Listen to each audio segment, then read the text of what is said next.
সবাইকে বলে দিই সরস্বতী পুজোর প্রীতির শুভেচ্ছা। কিন্তু ভিডিওটা অনেক পরে আপলোড হচ্ছে, তার জন্য ক্ষমা চেয়ে নিচ্ছি। আমার কথা একটু জড়ানো, তার জন্য কারোর যদি বুঝতে অসুবিধা হয় তার জন্য ক্ষমা চেয়ে নিচ্ছি। এবার সরস্বতী পুজোর দিন হঠাৎ ফোন আসে, চল ঘুরে আসি। তার জন্যই বাইক নিয়ে আবার বেরোনো। এমনিতে বিগত 3 বছর সরস্বতী পুজোয় বেরোই না, 2022 সরস্বতী পুজোয় লাস্ট বেরোনো। কালকে হঠাৎ বাইক নিয়ে ঘুরে এলাম, মনটা আবার ভালো হয়ে গেল। সেই স্কুল লাইফে ঘুরতাম বাইক নিয়ে, আর তারপরে অনেক দিন পর সরস্বতী পুজোয় ঘুরলাম।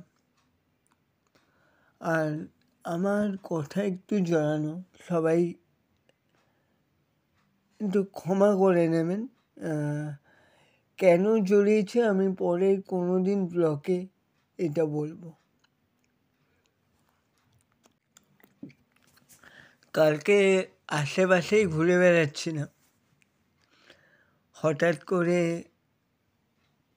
ফোন আসে, তার জন্যই বেরোনো, নাহলে বেরোতামও না। বিগত 3 বছর সরস্বতী পুজোয় যেমন কেটেছে, কালকে সরস্বতী পুজোও তেমন কাটত, কিন্তু ফোনটা আসে তার জন্যই বেরোনো। অনেক আনন্দ হলো ওই 2-3 ঘন্টায়। অনেক দিন পরে এই আনন্দটা ফিল করলাম। যাই হোক, আবার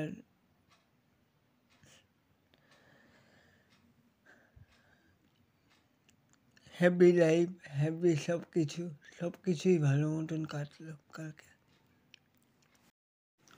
কোনোদিন হাঁটতে শিখিনি বলেই আজকে আমি এই জায়গায় দাঁড়িয়ে।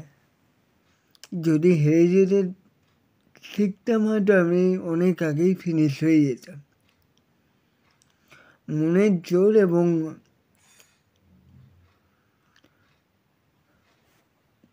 সব কিছু মিলিয়ে আমি আজকে আপনাদের সামনে আবার ব্লগ করতে সাহস পাচ্ছি।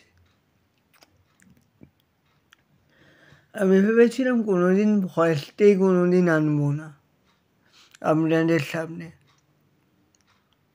কিন্তু সাহস করে ভয়েসটাও এনে ফেললাম।